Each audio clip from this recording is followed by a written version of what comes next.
ইরানের 90% বেজ যেগুলো ড্যামেজ হয়েছিল তার 90% বেজ এখন অ্যাক্টিভ আছে। শুধুমাত্র হরমুজের আশেপাশেই ইরানের 32টা বেজ এখন অ্যাক্টিভ আছে। হ্যাঁ, তো নতুন করে আবার যেটা খবর আসছে যে এই যুদ্ধটা যদি আবার চলমান থাকে, আমরা দেখতে পাবো যে ট্রাম্পের ব্যক্তিগত বিভিন্ন অ্যাসেটে ইরান হামলা করছে।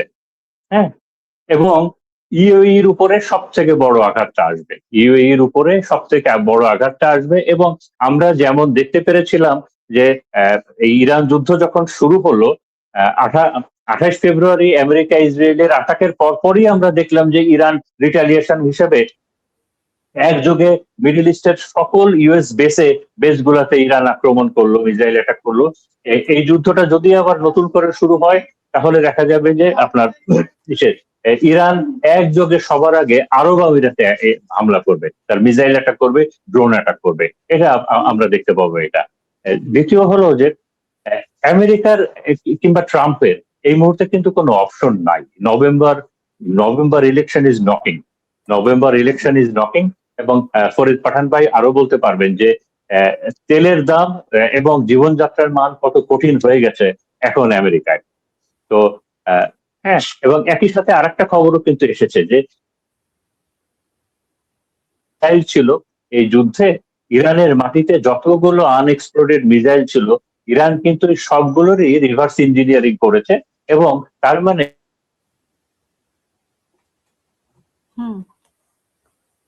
ওনার আটকে আটকে যাচ্ছে কোনো কারণে।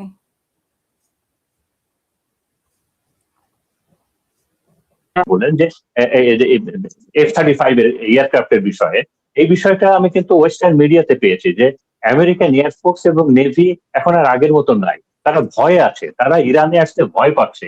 যদিও আমরা দেখতে পাচ্ছি যে এই মিডল ইস্টে এখন অনেক সৈন্য সমাবেশ এবং তার নেভি এবং এয়ারফোর্সের সমাবেশ করেছে, বাট তারা কিন্তু ভয় পাচ্ছে, ইরানকে ভয় পাচ্ছে। এবং আমরা জানি যে গতকালকে এটা হয়েছে যে ইরান তার যে ডলফিন সাবমেরিন বলে, মানে আমার এই পার্সিয়ান গালফ যেটা হরমুজ প্রণালী এবং এই সাগর, পার্সিয়ান গালফের ডেপথ অনেক কম, এখানে বড় সাবমেরিন, এটা সাবমেরিন যুদ্ধের উপযোগী না, ওই পরিমাণ ডেপথ নাই। ইভেন আপনারা যদি ইন্টারনেটেও সার্চ দেন দেখবেন পার্সিয়ান গালফের এখানে অন্য কালার দেখায়, এখানে ডেপথ খুব কম। তো এই পার্সিয়ান গালফে যুদ্ধ করার জন্যই ইরান প্রচুর আধুনিক ছোট ছোট সাবমেরিন বানিয়েছে, এটাকে ওরা ডলফিন সাবমেরিন বলে।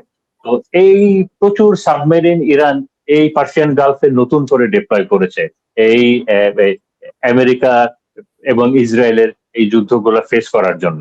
তো এ কারণেই আমি আসলে এই যুদ্ধটা যে এই মুহূর্তে শেষ হবে, কোন দিকে যাবে, আমি নিজেও আমার কোনো আনসার নাই। এটাতে আনসার নাই কেন, আমি একটু আগে যে কথাগুলো বললাম ওই কথাগুলো যদি আবার একটু রিপিট করি, কারণ আমি আবারও একটু রিপিট করতে চাই, কারণ এই কোশ্চেন গুলোর তো আনসার নাই।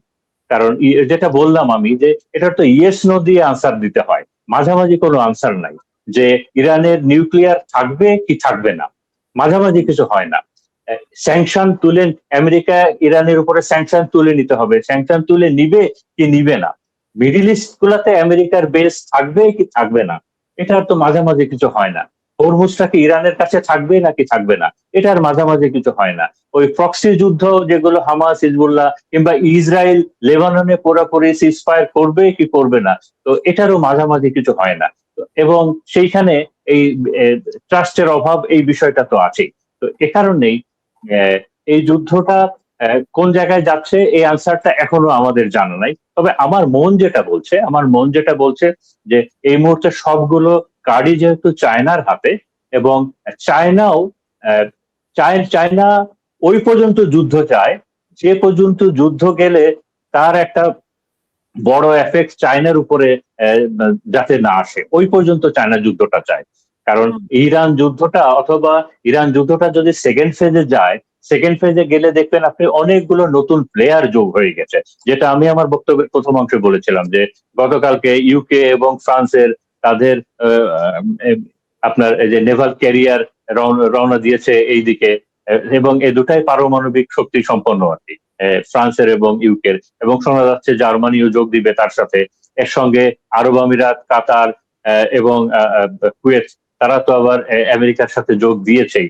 তো এই একই সাথে রাশিয়াও বলেছে তারা ইরানের হয়ে যুদ্ধ করবে, ইরানের সাথে আসবে, পিছনে চায়না আসবে, এবং ধারণা করা হচ্ছে, এবং এটা খুব শক্তভাবে ধারণা করা হচ্ছে যে সেকেন্ড ফেজে আমেরিকা এবং ইসরায়েলের সাথে যদি অন্যরা যুদ্ধে যোগ দেয় এবং সেকেন্ড ফেজটা যদি শুরু হয়, তাহলে ইরানের সাথে বিশ্বের বিভিন্ন প্রান্ত থেকে প্রচুর ভলেন্টিয়ার যোদ্ধারা যে যোগ দিবে।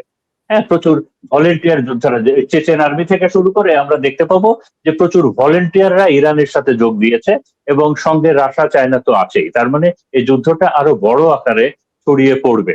তো এ কারণেই আমার ধারণা যে অনেক পশ্চিমা পণ্ডিতরা বলছেন যে ট্রাম্প এটা চায় না, ট্রাম্প এটা চায় না, এবং ট্রাম্প যে কোনো মূল্যে এই যুদ্ধটা শেষ করতে চায়। এ কারণেই আমি আমার ওই আগের কথা বলছি, এই কারণেই সে তাইওয়ানের বিনিময়ে ইরানকে নিয়ে বাণিজ্য করতে চাচ্ছে ট্রাম্প চায়নার সাথে, ইউক্রেনের বিনিময়ে ইরানকে নিয়ে সে ট্রাম্প বাণিজ্য করতে চাচ্ছে রাশিয়ার কাছে। কারণ বিষয়গুলো কিন্তু অনেক বড়, বিষয়গুলো অনেক বড়, এবং বাট ট্রাম্প এটা চাচ্ছে কারণ সে এই যুদ্ধটা থামাতে চাচ্ছে, এই যুদ্ধটা সে থামাতে চাচ্ছে। কারণ আমেরিকার সাম্রাজ্য যদি টাইটানিক হয়, টাইটানিক অলরেডি আইসবার্গে আঘাত করেছে। তো অলরেডি আঘাত করেছে, এখন শুধু মানে ডুবতে কত সময় নেবে, এই জন্যই ট্রাম্পের এই ডেসপারেট চেষ্টা, এই জন্যই ট্রাম্পের এই যে ডেসপারেট চেষ্টা। এবং আমার ধারণা এই অফারটা দেওয়া হয়েছে যে শুধুমাত্র ইরান তার নিউক্লিয়ার ইস্যুটা থেকে একেবারে সরে যাক, এবং ইরানের বাকি সব দাবি দেওয়া আমেরিকা মেনে নিবে, ইসরায়েলের নিষেধাজ্ঞা, ইসরায়েলের বাধা সত্ত্বেও। আমার ধারণা এটা দেওয়া হয়েছে, এবং এবং এইটা ইরান অথরিটি এবং চায়না অথরিটি কিভাবে কি হ্যান্ডেল করবে, এটা একটু দেখার বিষয়। আর যেটা বলে আমি শেষ করব যে মুস্তফা খমেনি তো চাচ্ছেন, মুস্তফা খমেনি চাচ্ছেন, এবং ইরান রেডি আছে, ইরান প্রস্তুত আছে যে এই যুদ্ধটা যদি আবার শুরু হয় অথবা একটু প্রলং হয়, তবে আমেরিকা অবশ্যই তার গ্রাউন্ড ফোর্স পাঠাবে, এবং ইরান চাচ্ছে আমেরিকা গ্রাউন্ড ফোর্স পাঠাক। মুস্তফা খমেনি চাচ্ছে ইরান আমেরিকার জন্য গ্রাউন্ড ফোর্স পাঠায় এবং এই যুদ্ধটা যেন প্রলং হয়। এবং সেটা হলে আমেরিকার পরাজয়টা যুদ্ধের ময়দানে পার্মানেন্ট হবে। তো আমার ধারণা আমেরিকা ওই পথে যাবে না, আমেরিকা তার মোটামুটি এখনো তার একটু সময় আছে, যে যতটুক সম্মান আছে সেটা নিয়ে এই যুদ্ধ এখানে বন্ধ করে চলে যাওয়ার এখনো একটু সম্ভাবনা আছে, এবং আমার ধারণা আমেরিকা সেটা করবে এবং ওই অফারটা ইরানকে দিবে। এখন দেখার বিষয় ইরান এবং চায়না মিলে বিষয়টাকে কিভাবে হ্যান্ডেল করে। ধন্যবাদ।